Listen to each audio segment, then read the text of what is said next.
বিয়ের 4 বছর পর স্বামীর মানিব্যাগে হাত দিয়েছিলাম, কিন্তু কোনো টাকা নেইনি, শুধু দেখেছিলাম। কোনো টাকাই নেইনি, শুধুমাত্র দেখেছিলাম টাকা আছে কিনা। আর তাতেই আমাকে শুনতে হয়েছিল আমি কেন তার মানিব্যাগে হাত দিয়েছি।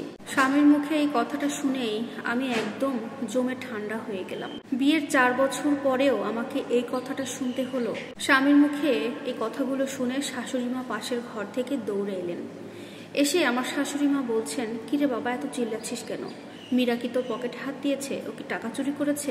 আমি আগেই তোর বাবাকে বলেছিলাম এই ছোট লোকের মেয়েকে বাড়ির বউ না করতে, কিন্তু উনি তো কথা শোনার মানুষ না। কত টাকা নিয়েছে বলতো বাবা? শাশুড়ি মায়ের এই কথাগুলো শুনে আমি নীরবে তাকিয়েছিলাম আমার স্বামীর দিকে। বিয়ের 4 বছর হয়ে গেছে, কিন্তু এই বাড়িতে সুই পর্যন্ত তার অনুমতি ছাড়া আমার ধরার ও স্পর্শ করার কোনো অধিকার নাই। রান্না করার সময় আসলে আমার শাশুড়ি মা চাল, ডাল, তরিতরকারি, মশলা যেগুলো দরকার সব কিছু বের করে দিয়ে যেত। আমি শুধু রান্নাটা করতাম। তারপরে খাওয়ার সময় আমার শাশুড়ি মা তার ইচ্ছা মতো খাবার বেড়ে দেয়। আর জামা কাপড়ের বেলায় আমার পছন্দ মতো আজ পর্যন্ত এই সংসারে এসে কোনো জামা আমি নিতে পারিনি। যদি জামা ছিঁড়ে যায় বা নষ্ট হয়ে যায়, শাশুড়িকে বলতে হয়, তারপরে শাশুড়ি মা এনে দেয়। ভাববেন না এই নিয়মগুলো চালু করেছে আমার শ্বশুর শাশুড়ি, না, এই নিয়ম চালু করেছে আমার স্বামী। কারণ তার দাদি নাকি তার মাকে অনেক কষ্ট দিত, তাই সে চায় না এখন আর তার মা কোনো কষ্ট পাক। তার কথা মতো আমিও সব কিছু মেনে নিয়েছি। আমার শ্বশুর মশাই তেমন কিছু একটা বলতেন না, মানুষটা বরাবরই বেশ শান্ত স্বভাবের। স্বামীর দিকে অবাক দৃষ্টিতে তাকাতেই আমাকে জোর গলায় বলে বসলো, আমার দিকে এভাবে তাকাচ্ছ কেন তুমি? হ্যাঁ, তুমি জানো না আমার সম্পর্কে? আমি আমার কোনো জিনিসে বা টাকা পয়সায় বা মানিব্যাগে হাত দেওয়া অন্য কারোর একদমই পছন্দ করি না।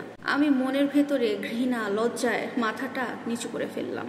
আমি ঘর থেকে দৌড়ে বের হয়ে যেতে লাগলাম। আর ঠিক সেই মুহূর্তে আমার বাবা এসে উপস্থিত হলো। আমার বাবার চোখে মুখে অনেক রাগ দেখতে পেলাম। এই প্রথম আমি আমার বাবাকে এমন দেখছি। আমাকে টেনে ঘরে নিয়ে আসলো আর জিজ্ঞেস করলো, তুমি তোমার স্বামীর পকেটে কেন হাত দিয়েছিলে? বাবাকে এভাবে কথা বলতে আমি এর আগে কখনো দেখিনি। বাবাকে আমি কিছু বলে ওঠার আগেই আমার স্বামী বলে উঠলো, আপনার মেয়ের চুলে তেল দেওয়ার নাকি তেল শেষ হয়ে গেছিল, মাকে বলেছে। মা তখন আমাকে বলেছিল, কিন্তু আমি বলেছিলাম আমার কাছে খুচরা টাকা নেই, আমি পরে এনে দেবো। কিন্তু সে মানে নাই, সে গিয়ে আমার পকেট দেখতে গেছে। আমার স্বামীর কথা শুনে শাশুড়ি মা মুখ বেঁকিয়ে বললেন, দেখেছেন তো আপনার মেয়ের সাহস? আমি তো তাকে বলেছিলাম এনে দেওয়া হবে, হয়তো 2 দিন দেরি হতো, কিন্তু আপনার মেয়ের ধৈর্য হচ্ছে না। সে যে তার স্বামীর সাথে খারাপ ব্যবহার করছে, জেদাজেদি করছে। বলি, বউ কি আমরা ছিলাম না মেয়ে? কতদিন গেছে মাথায় তেল দেয়নি, তাতে কি আমরা মরে গেছি? আমার স্বামী আর আমার শাশুড়ির কথা শুনে আমার চিৎকার করে কান্না করতে ইচ্ছা করছিল। বাবার দিকে তাকাতেও আমার লজ্জা করছিল। তো মনে হচ্ছিল, ছি, শেষ পর্যন্ত এইভাবে বাবার সামনে আমাকে অপমানিত হতে হলো। মুহূর্তে বাবা আমাকে জোরে ধমক দিয়ে বলল, এগুলো কি সত্যি নাকি? আমি মাথা নাড়িয়ে বললাম, হ্যাঁ বাবা।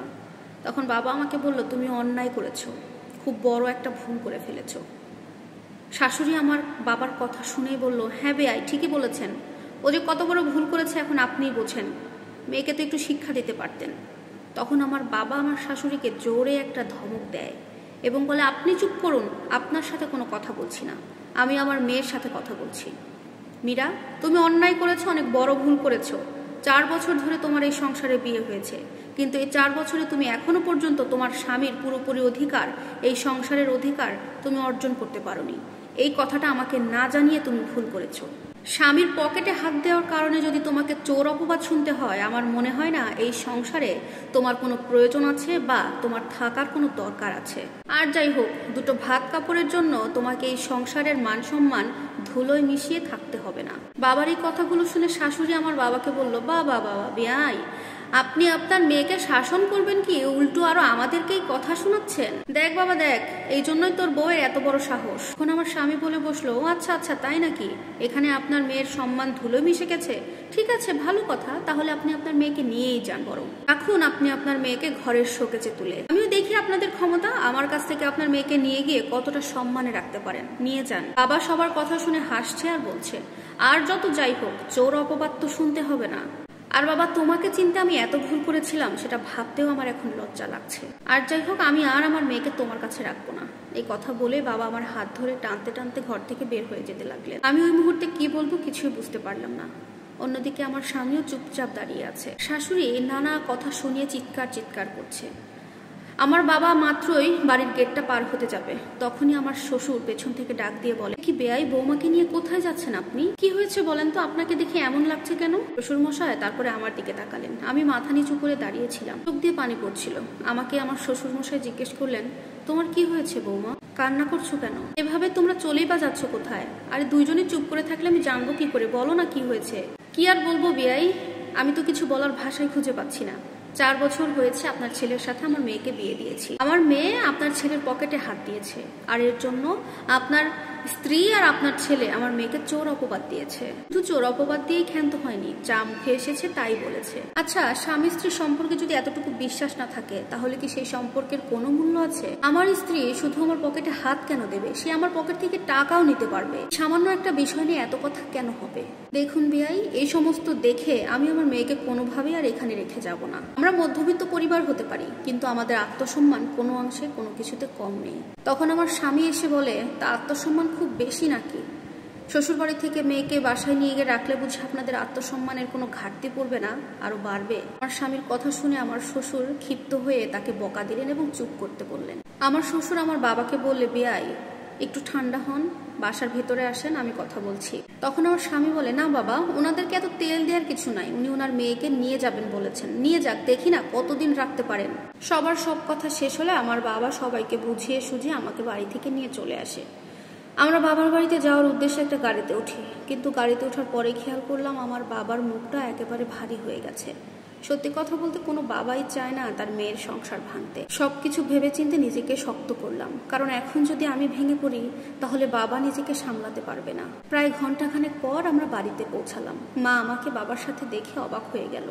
মা বাবাকে বললেন, কি রে তোরা সবাই? আরে মীরার বাবা, তুমি তো মেয়ে জামাইকে শীতের পিঠা খাওয়ানোর জন্য দাওয়াত দিতে গেলে, সঙ্গে করে মেয়েকে নিয়ে চলেই আসলে। বাবা কোনো কথার উত্তর না দিয়ে সোজা ঘরের ভেতরে চলে গেল। মা আমাদের দুজনের চেহারা দেখে বুঝতে পারলেন কিছু একটা হয়েছে। মা বারবার আমাকে জিজ্ঞেস করতে লাগলো, কি হয়েছে মীরা? মায়ের কথা শুনে আমি আর চুপ থাকতে পারলাম না। মাকে জড়িয়ে ধরে জোরে চিৎকারে কান্না করতে লাগলাম। আমার কান্নার শব্দ শুনে বাবা ভেতর থেকে চলে আসলেন। বাবা বলল, মীরা তুই কান্না করছিস কেন? তোর কি মনে হচ্ছে বাবা তোকে এখানে নিয়ে এসে ভুল করে ফেলেছে? দেখ, তুই যদি এটা মনে করিস তাহলে আমি তোকে এখনই বাড়িতে রেখে আসবো। বাবাকে বললাম, না বাবা, তুমি কোনো ভুল করো নাই, বরং আমি গর্ববোধ করছি যে তুমি আমার বাবা।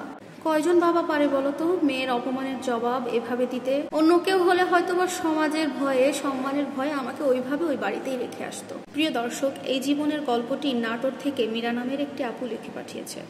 আপনাদের কাছে ভিডিওটি কেমন লেগেছে অবশ্যই কমেন্টে জানাবেন। আল্লাহ হাফেজ।